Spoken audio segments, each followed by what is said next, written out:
In this lecture, we are going to learn about indexOf and lastIndexOf method.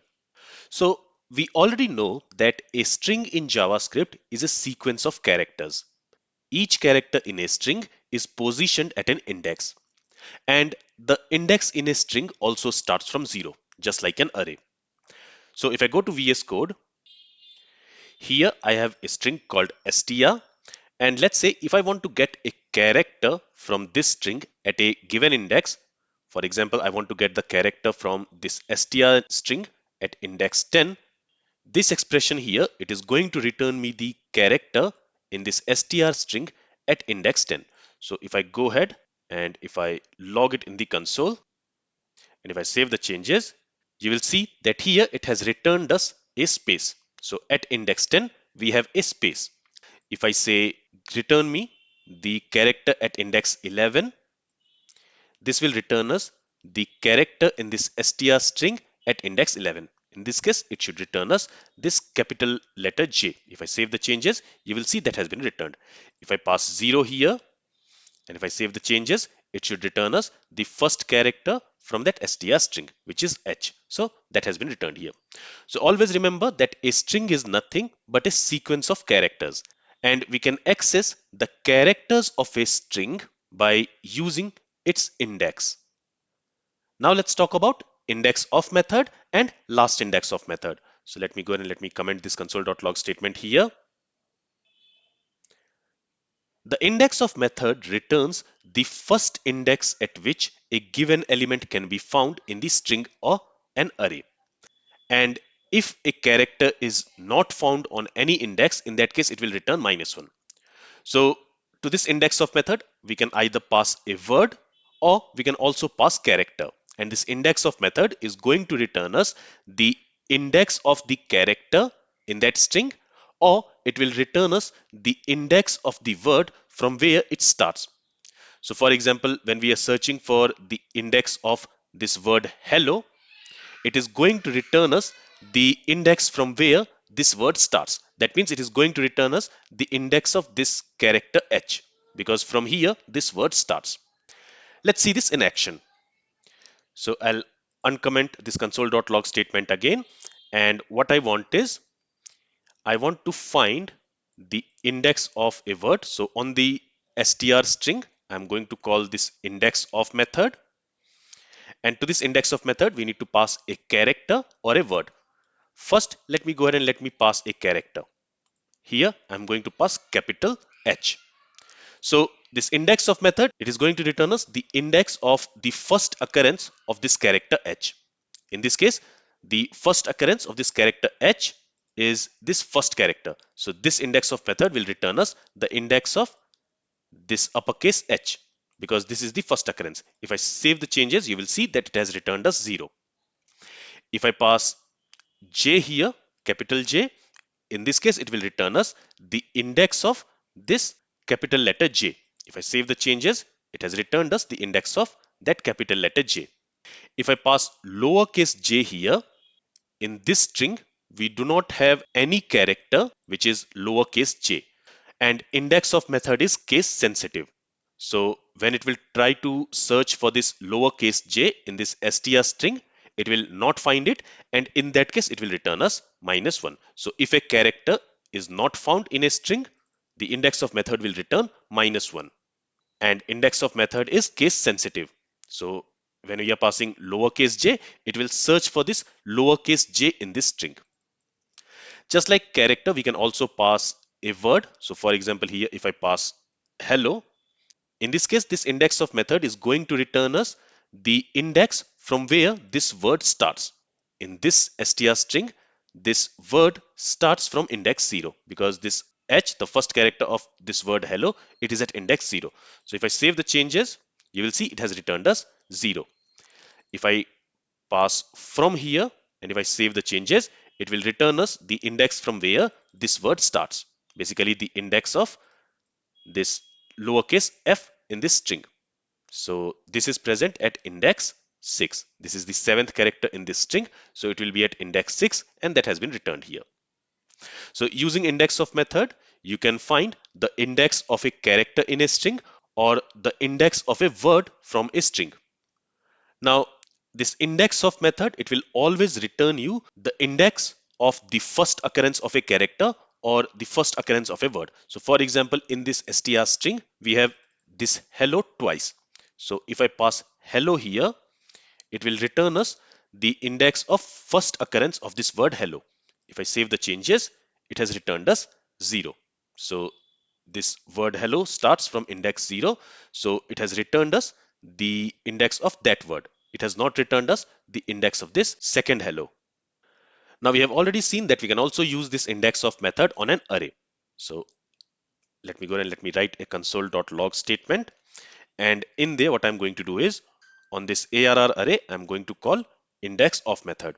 And to this, we need to pass the element from this arr array. If I pass 2 here, it will return me the index of this element 2 from this arr array. And it is going to return me the index of first occurrence of this element 2. In this case, the first occurrence of this element 2 in this arr array is this occurrence, this element, and the index for this element will be 1. So if I save the changes, you will see it has returned 1. So we can use this index of method to get the index of a character or a word in a string, or we can use this index of method on an array, and to that we need to pass the element, and this index of method will return us the index of first occurrence of that element in that array. Now what if we want to find the index of last occurrence of an element in an array, or the last occurrence of a character or a word in a string? For that, we have another method called lastIndexOf. So let me copy these two lines and I'll also comment it here. And now instead of using indexOf, I'm going to use lastIndexOf method. Here also, let's use lastIndexOf method.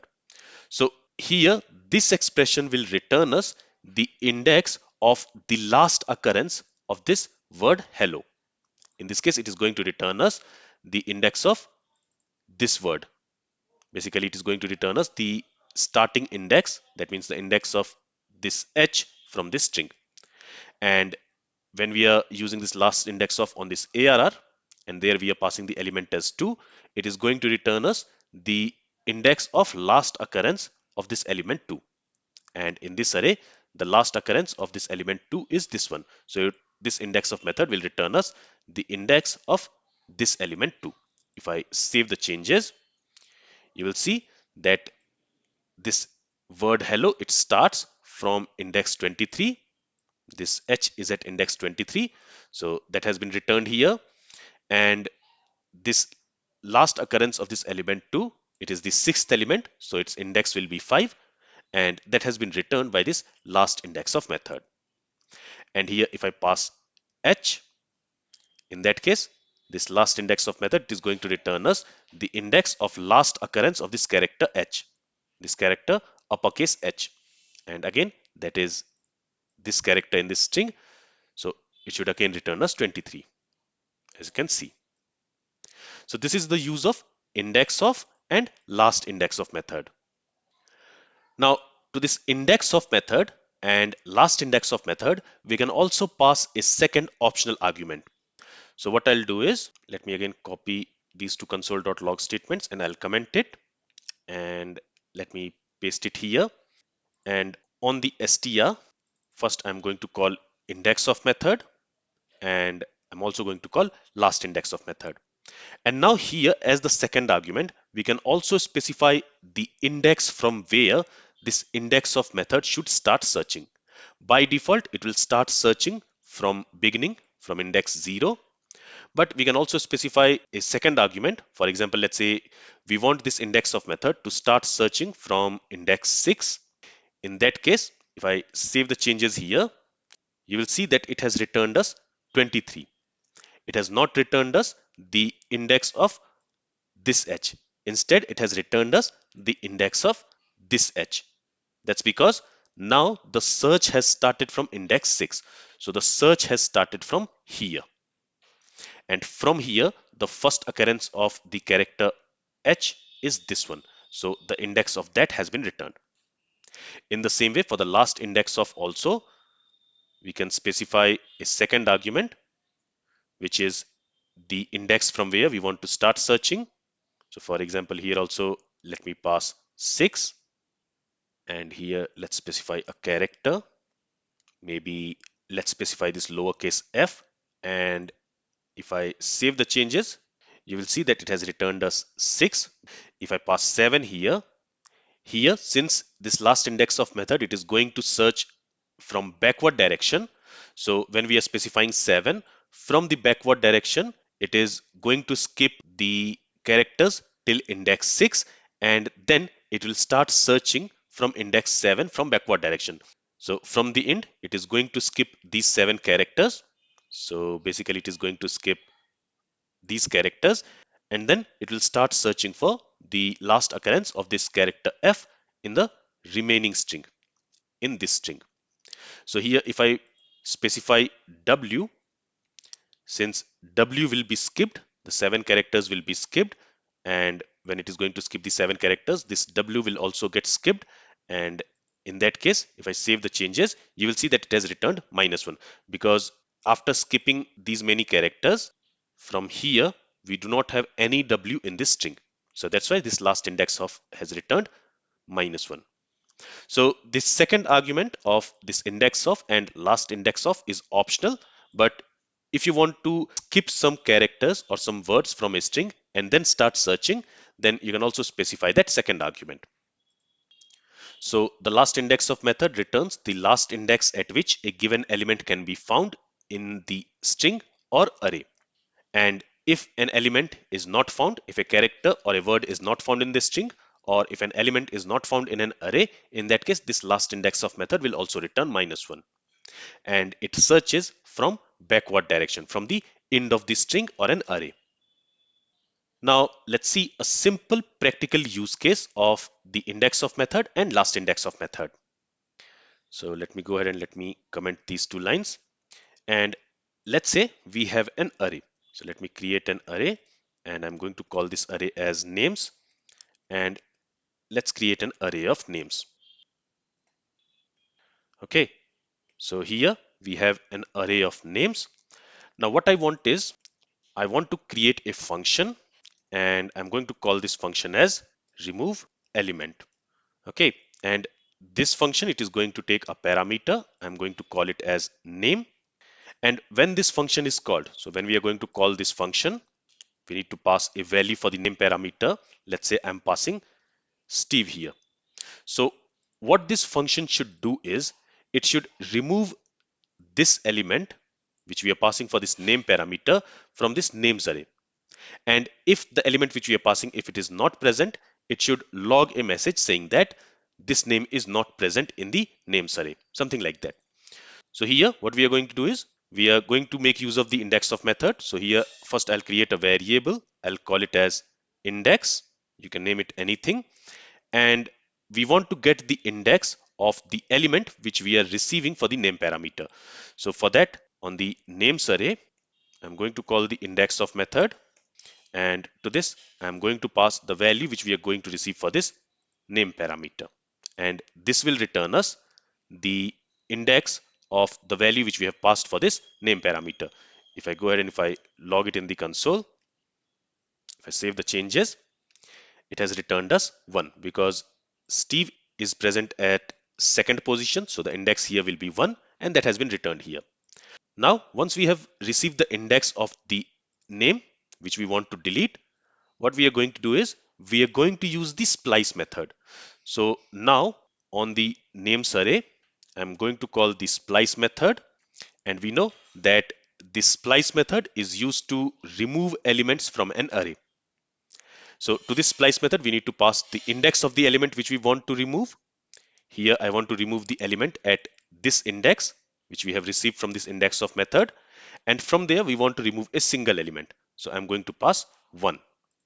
And we also know that this splice method, it is going to modify the original array. So this splice method, it will remove this Steve element from the original array, and now in the names array we will have only 4 elements.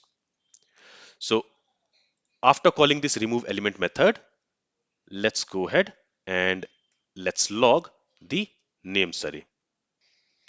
Okay, and let's also call this names array before calling this remove element function. If I save the changes, you will see that before calling this remove element function, we had 5 elements in the array. And after calling the remove element function, this name Steve has been removed from the array. And now we are only left with 4 elements. Okay, if I want, I can also go ahead and remove another element. For example, Mark. If I save the changes now, before we had 5 elements, but now since we have removed these 2 elements, we are left with these 3 elements. All right, and if we pass a value which does not exist in the array, so for example, let's say Ravi, and if I save the changes, you will see that now we are left with 2 elements. Now, why we have 2 elements here now? Because this Ravi will be not found in this names array. So in that case, this index of will return -1. Okay, and in that case, this index will be -1. So the splice method, it will delete the element from last. So that's why it has deleted this Sarah.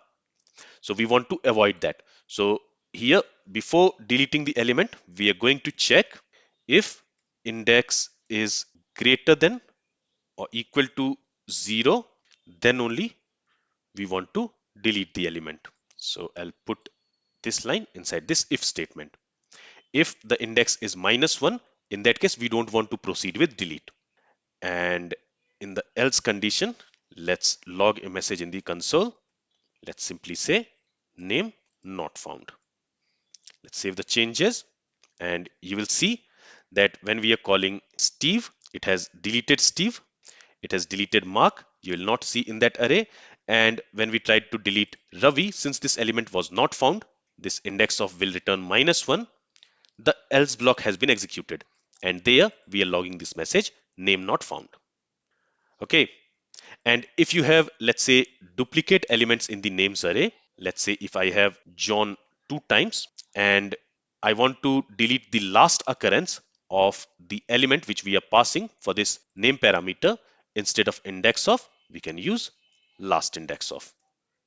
Okay, so now let me go ahead and let me comment these 2 lines, and here let me pass John. So this time it should remove this John from the array. If I save the changes, you see the first John is still there in the array, but the second John, that has been deleted. So this is a simple use of indexOf and lastIndexOf method. This is all from this lecture. If you have any questions from this lecture, then feel free to ask it. Thank you for listening and have a great day.